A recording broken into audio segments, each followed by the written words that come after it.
Fala aí pessoal, beleza? Aqui é o Vinícius e bom, tô trazendo aqui pra vocês mais um vídeo, dessa vez mais uma análise dupla de Demon Slayer, aqui com as edições 16 e 17 pra vocês. Porém, desde já vocês são novos aqui no canal, não esqueça de se inscrever, deixa seu like se você gosta desse tipo de vídeo, compartilha aí pra todos os seus amigos que são otakus, que também gostam de mangás, que gostam de Demon Slayer, que gostam de anime e todos esses babados. E também, se vocês ainda não viram, aproveita e dá uma olhadinha na playlist Demon Slayer que tá aparecendo aqui. Por quê? Porque se vocês ainda não assistiram, corre lá pra poder assistir os vídeos das outras edições, porque agora a gente vai falar sobre as edições 16 e 17, então se vocês ainda não assistiram aos outros, corre lá, dá uma maratonada e depois volta aqui pra esse vídeo pra poder ver a continuação dessa história, beleza? Mas então, vamos começar aqui com a edição 16, temos aqui a capa, temos aqui o mestre, o Buyashiki.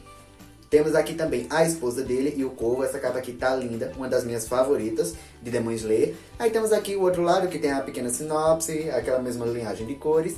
E sobre capa, temos aqui o Buyashiki, a esposa e duas das filhas deles. E temos aqui aquele outro lado dos milhões. Lá na edição 15, vocês não viram, tá no cardzinho aí em cima, teve a questão toda que começou o treinamento Hashira. E terminou a edição 15 a questão do treinamento do Hashira da Rocha, Himejima. E já aqui no início dessa edição 16, a gente já termina esse treinamento. Então, acaba tendo lá um bate-papo de Himejima e Tanjiro, a qual Himejima comenta sobre o passado dele. Porque ele comenta com Tanjiro a questão de lealdade, sinceridade, todas essas coisas. E Tanjiro diz que não está apto para receber esses elogios. Mas aí Himejima fala no passado que ele vivia num templo que cuidava de crianças órfãos. Mesmo não tendo ligação de sangue, todos viviam em harmonia, ajudavam uns aos outros e tal.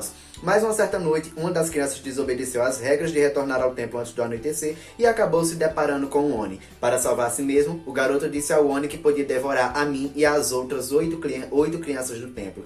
Na região em que vivíamos, as lendas sobre os temidos Onis eram muito conhecidas. Por isso, todas as noites, sem exceção, acendíamos incenso de glicínias, que no caso é o que é meio que um repelente de Oni.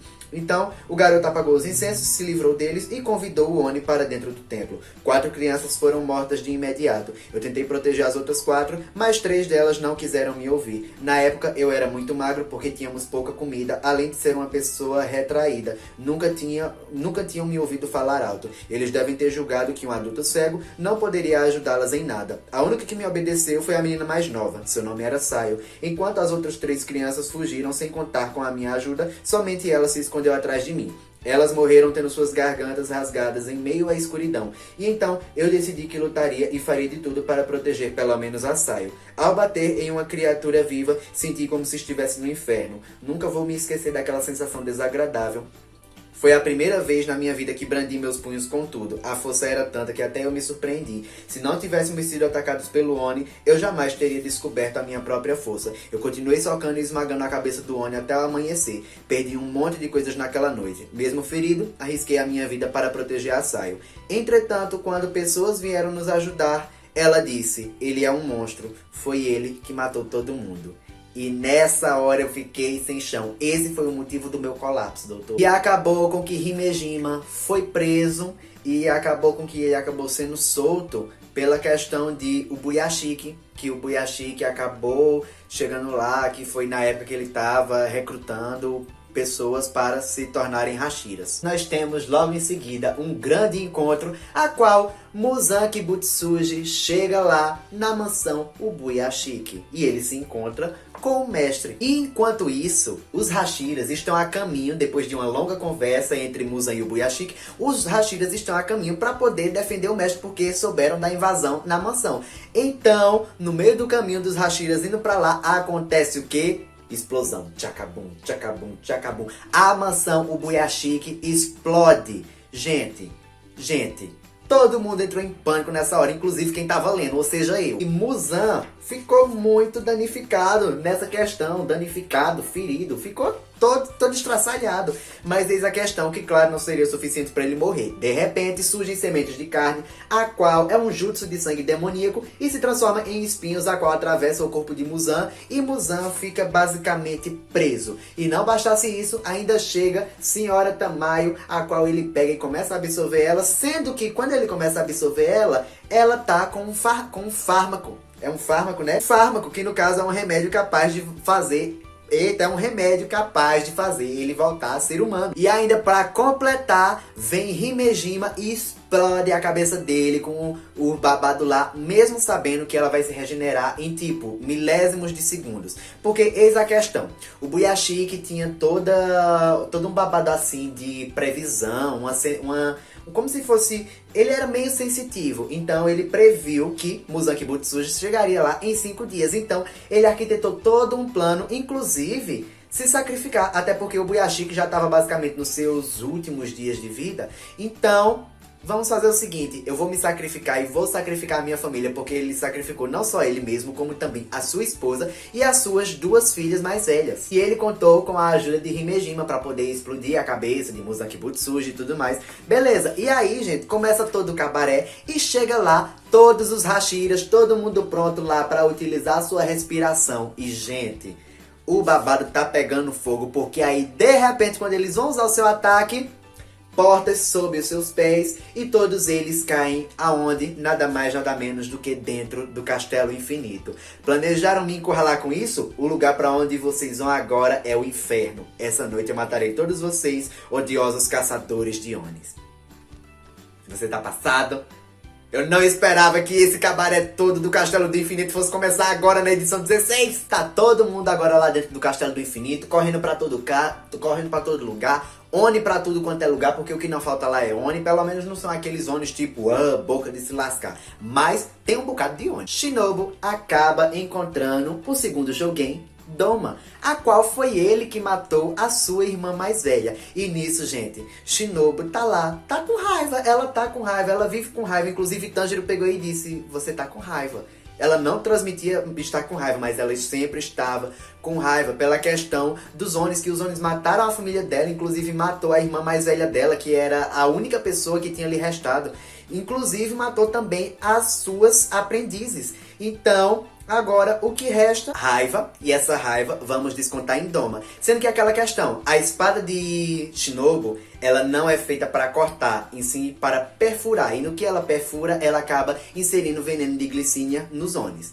E acaba com que, gente, encerra essa edição, a qual ela tá ferida, mas também ela tá com sangue no zóio, que ela crava a espada mesmo no pescoço de Doma. E é nisso que termina essa edição 16, e a gente já vem freneticamente para a edição 17, a qual nós temos aqui na capa o Hashira do Vento, que eu esqueci o nome dele, mas temos aqui o Hashira do Vento, aqui a 4ª capa naquela linhagem, e tirando aqui a sobrecapa, nós temos essa capa aqui, que no caso nós temos Murata-san, e temos aqui o outro lado da linhagem dos milhões. E acaba com que já começa na edição 17, que tá lá toda aquela questão de Shinobu e Doma. E nisso acaba chegando...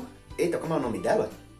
Kanao. E Kanao acaba se deparando com a cena a qual Shinobu está perdendo as suas forças, porque na verdade Doma está absorvendo ela. Então Doma acaba meio que ingerindo Shinobu. Então um corvo acaba avisando para Tanjiro e para Tomioka, que estão juntos, sobre a morte de Shinobu. E esse corvo, ele está com um símbolozinho, que no caso é meio que um papelzinho com o jutsu. E nisso a gente vem para esse pessoal aqui, que no caso ainda é gente lá da família Ubuyashiki, que no caso temos aqui Kiria Ubuyashiki e temos também Kuina e Kanata, que no caso Kiria se tornou o líder do clã do Ubuyashiki aos 8 anos de idade, é o filho mais velho, e temos também as mais novas, que são Kuina e Kanata. E tipo, eles estão meio que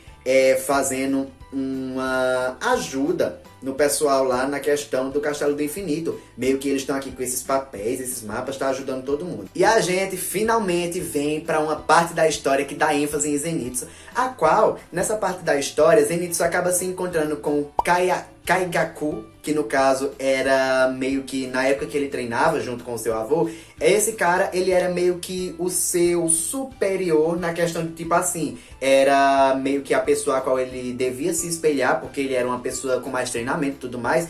E nisso, era aquela pessoa a qual o Zenitsu queria se espelhar, porque era uma pessoa de certa forma muito forte, porém acabou com que essa força toda que ele tinha acabou se transformando numa pessoa muito arrogante. E acabou com que ele não se transformou em um espadachim apenas, como também ele se transformou em um Oni, como no caso ele se transformou no sexto Jogen. Porém, minha gente, Zenitsu tava daquele jeito, virado no capiroto, e acabou com que a respiração do trovão são 6 formas. Zenitsu consegue usar apenas a primeira, porém ele usou a 7ª forma da respiração do trovão, que no caso, Deus do Trovão Flamejante. Acabou com que ele conseguiu cortar a cabeça do sexto Jogen, mas também ele saiu muito machucado nessa questão. E foi o próprio Zenitsu que inventou essa 7ª forma da respiração do trovão. Por quê? Porque ele queria criar algo que fosse equivalente ao nível de força daquele cara para poder combater ele um dia, para poder os dois se enfrentarem um dia. E nisso, Yushira chega junto com Murata e outros caçadores de Oni, a qual eles ajudam Zenitsu, porque tá complicada lá a situação, então eles ajudam Zenitsu. Vai lá pra Muzan, que Muzan Kibutsuji tá lá virando um casulo de carne gigante, e nisso acaba com que ele tá tentando dissipar aquele fármaco que a própria Tamayo tava utilizando nele pra voltar a ser humano. Enquanto isso, Nezuko tá junto com o Urokodaki, a qual ele também utilizou nela esse fármaco que Tamayo entregou a ele, pra ver se tem a questão que Nezuko volta a ser humana, porque Nezuko voltando a ser humana, as chances de Kibutsuji ter uma leve esperança de poder caminhar ao sol vai embora, porque se Nezuko voltar a ser humana, ele não tem mais como absorver ela e não tem mais como andar sob a luz do sol. E quem é que aparece lá pra Tanjiro e pra Tomioka? O próprio terceiro Jogen, Akaza, a qual, gente, em meio a barraco, confusão, gritaria, tá caindo o mundo ali, tá desabando tudo, o maior cabaré, boca de se lascar, tiro, porrada, bomba, espadada, facada, a moléstia dos cachorros tá acontecendo ali. E em meio a todos esses babados, Tanjiro acaba se articulando em as suas lembranças, tanto lembranças com o pai, como também lembranças com Inosuke, a qual ele consegue agora ver um mundo de certa forma transparente. E isso vai ser um ponto-chave para a edição 18. Por quê? Porque termina aqui com Tanjiro virado aqui no capiroto, a qual ele percebe agora como é que ele vai conseguir derrotar Akaza. E nisso termina aqui a edição 17, porque, gente, desde a edição 16 as coisas tá frenética. Começou o arco do Castelo do Infinito e vai se prolongar aí por algumas edições, porque a gente já tá na reta final de Demon Slayer. Demon Slayer termina na edição 23, ou seja, no final desse ano. Mas então, esse foi o vídeo de análise dupla de hoje, gente. Tá frenético demais e eu tô amando mais do que nunca. Esse foi o vídeo, eu espero que vocês tenham gostado. Se vocês gostaram, não esqueça de deixar seu like, se inscreva no canal se vocês forem novos por aqui e compartilhar aí pra todos os seus amigos que também são otakus, que gostam de anime, de Demon Slayer e todos esses babados, porque tá frenético. Tá frenético. Mas então é isso. Um beijo pra todos vocês, até o próximo vídeo e tchauzinho. Meu Deus, tá acabando a memória.